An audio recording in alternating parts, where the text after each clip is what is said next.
Здраво, Вања. Прво фала ти што се нафати да бидеш гостин во Анекта. Не, фала што се нафативте вие да ми бидете гости Анекта у Неотворено. Да. Сега сигурно патот е многу долг, скоро нели 10 години, за да може да стоиме тука и да видиме првите гости што ќе пробаат во новиот бар коктел. Lifetime achievement. Да. Ај за мене 10 години, ама и за вас јас ќе се потрудам, тоест јас и ти да пиеме една пиечка прва направена. Тешко ли е да стаса човек во оваа професија како бармен да може да отвори нешто свое тука во Македонија? Па не е лесно.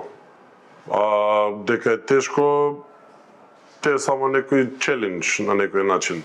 Малце по зафркната работа да стигнеш да отвориш некој бар, пак е храброст, дали ќе се најдеш тука, дали се наоѓаш тука, сакаш да го искористиш овој простор, имаш идеја некако да направиш. Во секој случај не треба да е исфорсирана ствар и треба стварно да ја посакуваш, треба сакаш да решаваш проблеми во животот за да можеш да уживаш во оваа работа. Ако не сакаш да решаваш проблеми, со среќа со животот. Да.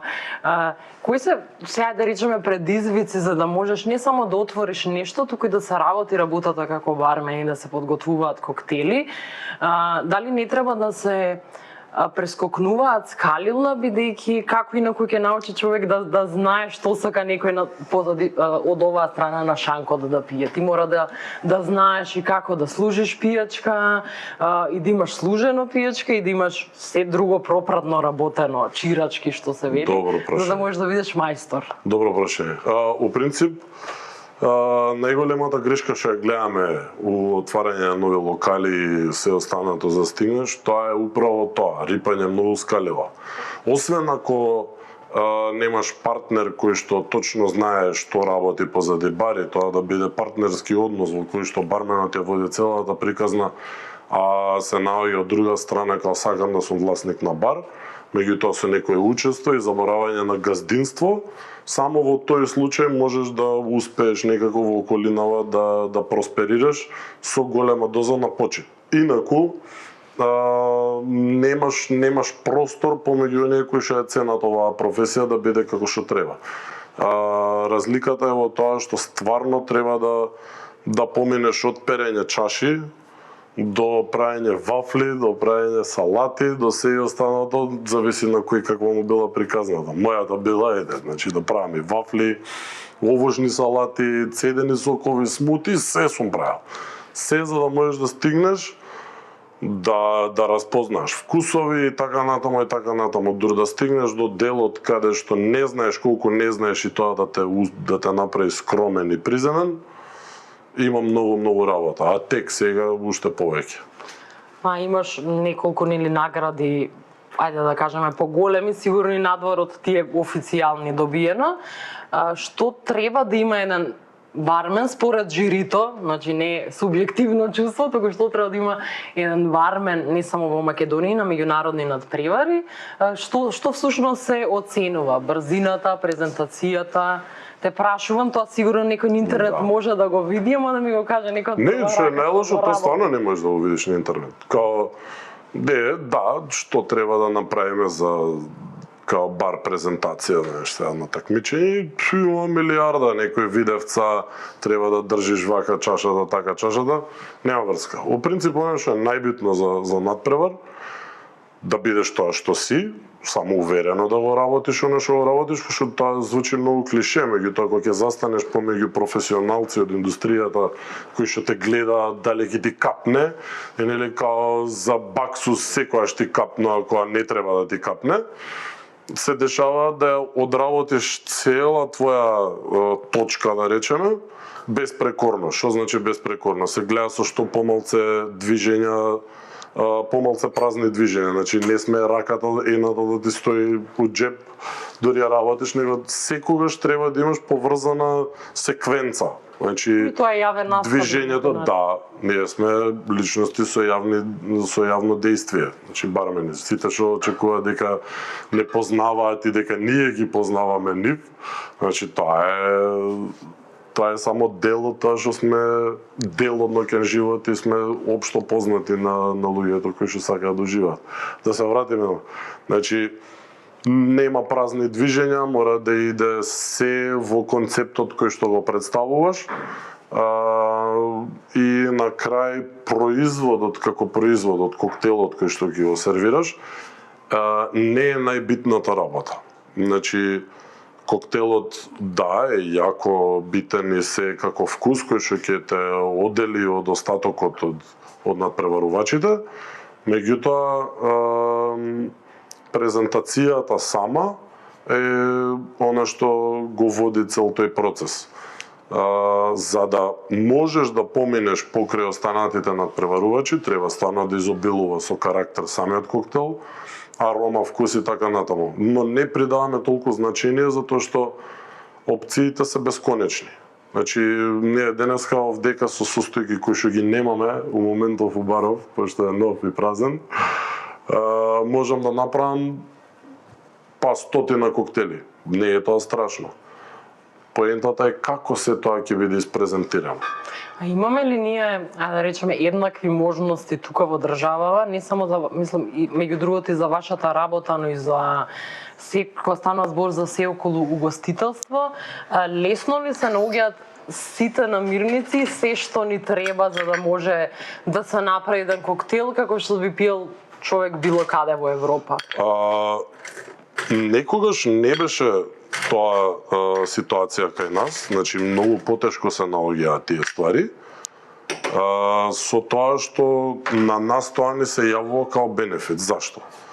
Затоа што во немањето на состојки да се направи еден оригинален коктел, да речеме, не знам, хенки пенки. Нема врска, даваме од класици некои што некои не ги ни слушнале. Ние не сме можеле тие да ги правиме коктели, затоа што ги немаме оригиналните состојки. Ама, у минусот се наоѓа нашата предност. Креативно. Затоа што ние одредени работи, например, сме немале апсин, па ќе гледаш нешто на анасон, што имаме на анасон, имаме мастика, па ќе искомбинираш со тоа што го имаме, па мастика, па не можат луѓе, не ја сакаат мастика. И пробуваш како да најдеш решение. И зашто јас сматрам сега дека немаме доволно visibility и recognition од светска страна, затоа што сме многу мал маркет, и дека не дошле овдека да го пробаат тоа што ние имаме да го направиме и да го понудиме. Инаку имаме страшно добар квалитет на луѓе кои што се искусни веќе во експериментирање со такви вкусови. Искусно комјунити ова пред се. Имаме заедница која што се работи цело време, мала група сме, но предноста е дека се движиме брзо. А колку ви помагаат, например, конзументите, луѓето што доаѓаат од оваа страна? Дали сме ние како луѓе во Македонија отворени да пробуваме нови работи и колку е важна онаа доверба со барменот и муштеријата и да дојдеш и да кажеш молам денеска ми се пие бурбон или нешто што е со виски, направи ми по твој избор. Тој field work, значи информации од терен, секој бармен ги добива сходно на неговата работа. Значи, дори работам јас, многу од ситуациите за вкусот на коктелот дознавам без да те прашам. Значи, јас те гледам тебе кога пробуваш коктелот и јас со микроекспресија некоја ќе дознам дали тебе коктелот ти е мега погодок. Поентата е затоа што многу луѓе не знаат што да бараат. Дека секој ќе ти дадат чаша вино и кај се осети ароми на, не знам, прополис, кај тикви ќе ги осетиш. Поентата е да имаш некоја водена дегустација да може да ти се оформи тебе свест за тоа што кој свет постои во пијачката. Не можеме да очекуваме луѓето дека ќе бидат како нас, затоа што кај нас има пак многу години искуство, пробување и така натаму. Затоа не е многу полесно можеме да го искомуницираме тоа што не се свиѓа или не. Ама исто таа наша предност и комуникацијата што е битна, фидбекот искрен од ваша страна, ми е за да дојдеме ни се една, втора или трета проба да го најдеме онај перфект фит. Што не значи дека следен пат кога ќе дојдеш, тој перфект фит ќе биде пак перфект фит за следниот пат кога ќе дојдеш, затоа што различно расположение, храна конзумирана у текот на денот, дали е прва или трета пијачка, многу има разлика. Се тоа се води до промена на целото расположение кој што ќе ти влијае на експириенсот. Значи најбитната ствар не е коктелот, него е експириенсот. Така, како ќе се продаде? Има ли нешто, иако не треба да збориме за тоа што муштериите бараат или имаат некои захтеви поинтересни, има ли нешто што бармен не сака никогаш да го слушне, иако секаква плјада на луѓе гледате во денот, вас ви е работата да треба тие што дошле позади шанк? Ај, не можам да кажам за сите, ќе пробам за себе да одговорам. Да, ќе пробам за себе да одговорам. Јас што не би сакал да слушнам? Не би сакал да слушнам некаква неправда во било кој момент, дали према друг муштерија во барот, базирано врз предрасуда и изглед така натаму, тоа стварно не би сакал да слушнам. Политички муавети не сакам, познавање кој дошол од вамо, кој дошол од тамо, тоа апсолутно не ме интересира. Знаеш ли кои су ми тие приказни, не сакам да ги слушам. У однос на другото. Појачај ми го коктелот. Тоа ќе го појачаме, ама најчесто не сваќаат дека луѓето ние работиме со броени ресурси овдека. Значи позади бар, еурека, се е броено. Се брои колку има во шишето, колку дози се во шишето, тоа е се репроматеријал. И сега некој кој ќе побара да се појача коктелот, појача и цената. Треба да се појача нормално и цената. Цената не е фрлена од ракав, него сега е време каде што се користат висококвалитетни состојки. Тие висококвалитетни состојки чинат. Времето да се искочи од целата ситуација, се тоа си подразбира екстра кост. Затоа и се наблага тоа. Најчесто сакаат зистата цена, ама појачано. И сега тоа е невозможно да се случи без да се адаптира и цената, што многу луѓе не доаѓаат пак. Сега среќа што се ретки такви. А дали ќе го смени вкусот ако се стави повеќе? Претпоставувам дека ќе го смени. Апсолутно, не секогаш на подобро. Ама гледај сега, да, види, според нас, ние кога ќе го извадиме коктелот надвор, јас за себе имам и мои професионалци кои што тоа добро. Значи, кога ќе го извадиме ние коктелот, ние се грижиме дека тој веќе е балансиран. Значи дека јачината на коктелот со вкусовите внатре не преовладуваат, туку се креирани во некаква си симфонија што раскажуваат некаква приказна за самото тоа. Вие кога барате нешто екстра, адаптираме коктел спрема ваш вкус. Значи тоа е пак не е најбитен коктелот. Најбитното е твоето како гостин на шанк. И ти сакаш да го пиеш. Мартинито ние го правиме со една доза, ти сакаш со две дози. Тебе така ти си во право. Само да знаеш дека тоа чини тоа што си во право, јас немам проблем да го направам. Само биди господствен момент имај кога ќе го нарачаш. Да, мартини со дупла доза. Не е проблем. Тоа со сласт ќе го направиме. Дали ќе можеме да го адаптираме вкусот некако да го направиме поубаво? Ќе прашаме. Ќе пробаме, низ една, две или три, ќе дознаеме. Што ќе спремаш денеска? Како директно ми го постави. Пошто сме лимитирани ресурси, јас секогаш, дури не сум неотворен, ама кога имам гости, секогаш имам и алкохол. Валута за влески е проста, мраз и лимон не донесовте, така да оставам сум јас сам на себе. Мраз обезбедив од комши, а алкохолот си го носам сам од себе. Така да ќе спремам една варијанта на класик коктел, класик мартини, само што малце во покомерцијално издание. Ти пила мартини некојаш? Сум пила, не ми од омилените, ама е за Не, па сега, значи јас ќе се потрудам да ти биде од омилените, ама дали ќе биде, пак од тебе зависи, не зависи од мене. Така. И тоа можеби ќе можеме ние да си го приспособиме понатака. Бидејќи веќе го спомена мартини како коктел и како нешто што е вака во пошироката јавност, нели познат комерцијален коктел, што се нарачува во Македонија често? Често? Да. Често порачкати се генерално некакви класици. Збориме за класици виски сауер, водка сауер. Тоа е пак некаков си момент дали луѓето го познаваат, не го познаваат доволно и сакаат нешто да пробаат. Кој е некој дечко баш македонско производство, што јас многу сакам да го користам и да им подпомагаме на наши производители. На новогодишен маркет може да се најде. Супер, тоа е ликер од Од жалфија. Добро и за грлото. Да, види, многу добра стvar што ја спомна. Кога правам нешто, знаеш, имаме ние една темна ера, да кажеме, у коктелите у Македонија. Знаеш, многу се јаки, тие се само за начукување, глава ме боли, ми капе од сите страни, не можам цркам. Јас кога ги правам коктелите и она што денеска е тренд модерно е да се користат природни состојки кои што генерално се добри за здравје. Као да вратиме на времето нашите порано баби дедовци мавниен на ракија за да те оправи да бидеш здрав и жив. Не работиме со природен мед, со ѓумбир, со свежи исцеден лимон, доза виски на тоа кога ќе ставиш, ти имаш едно такво на ден, гарантирано дека не можеш да се разболиш годинава.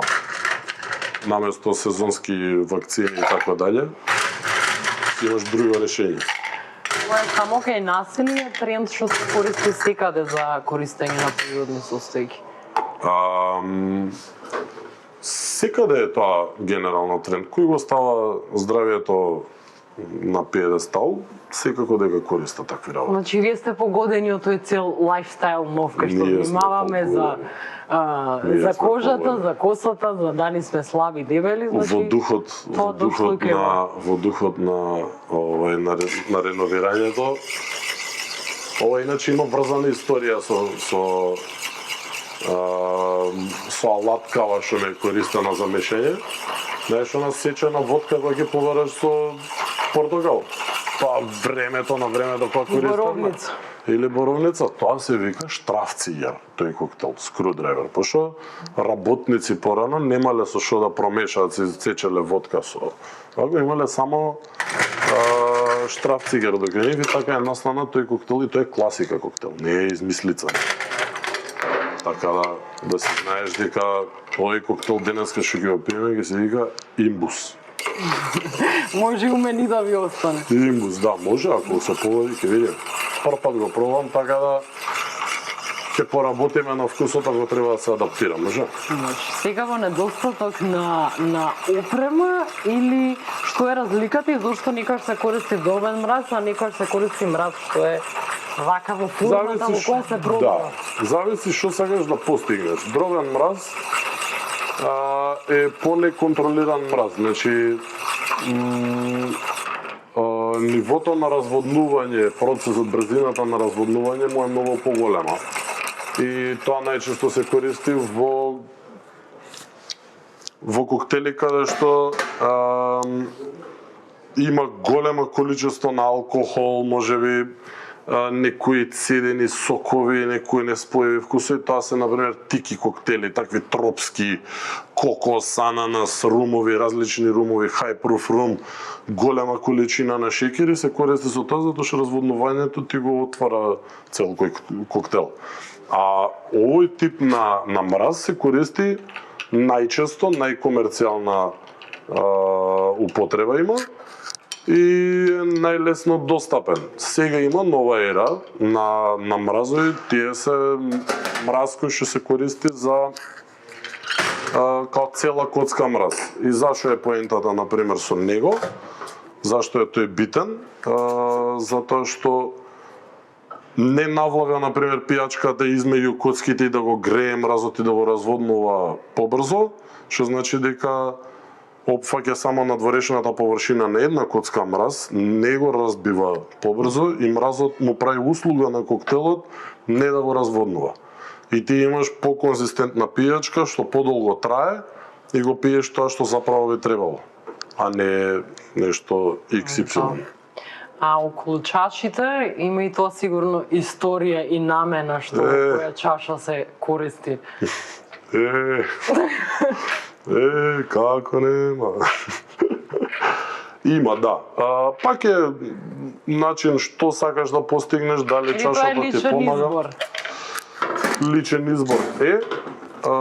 Сега кој што сака да постигне со чашата. Чаша се користи, например, без мраз.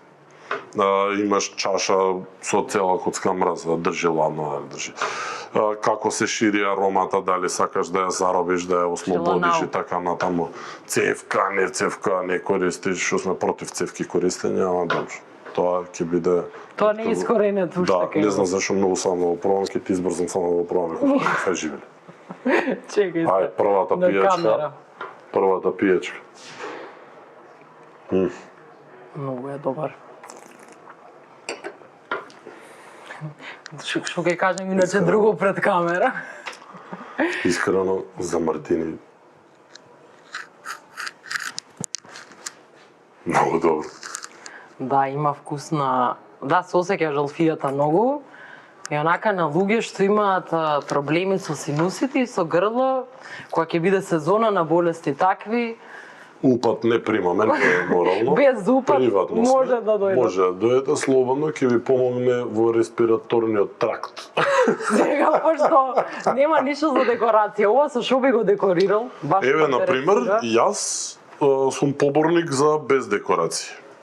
Во некои ситуации. Например, сега чашава е поприлично ретро, тука што сум ја нашол е ретро и нема веќе вакви чаши. И сега, во ваква ситуација ја давам предимство на чашата. Значи сега гледам чашата, бојата си одговара се комплет и преубаво. Мене лично ми се свиѓа. Текстура да видиш, да не ти смета на... Сега, например, се мислио дека лајм да имам некој. Автоматски друга варијанта е 0 бодова. Единствено што би ставил, кора некаква портокал, грейпфрут, нешто, да ја ишприцам од озгора, што ќе искористам тие улја да дополни на вкус, да го освежи коктелот. Ама вака би го оставил. Може. Ја ово кога требаше јас да одобрам, може. И па тогаш да привршуваме. Не, може. Фала ти многу за коктелот и за тоа што не прими тука без пред да е отворено, нели се реновира, се прави. Нека ти со среќа и фала ти. Фала ти на тебе и да ме видиш у боле издање, кај што не сум дотерено маичка, него кај што работно, него од другава страна работно. Фала. По профија сега идеме да буткаме некој ѕид. Ајде. Да, супер.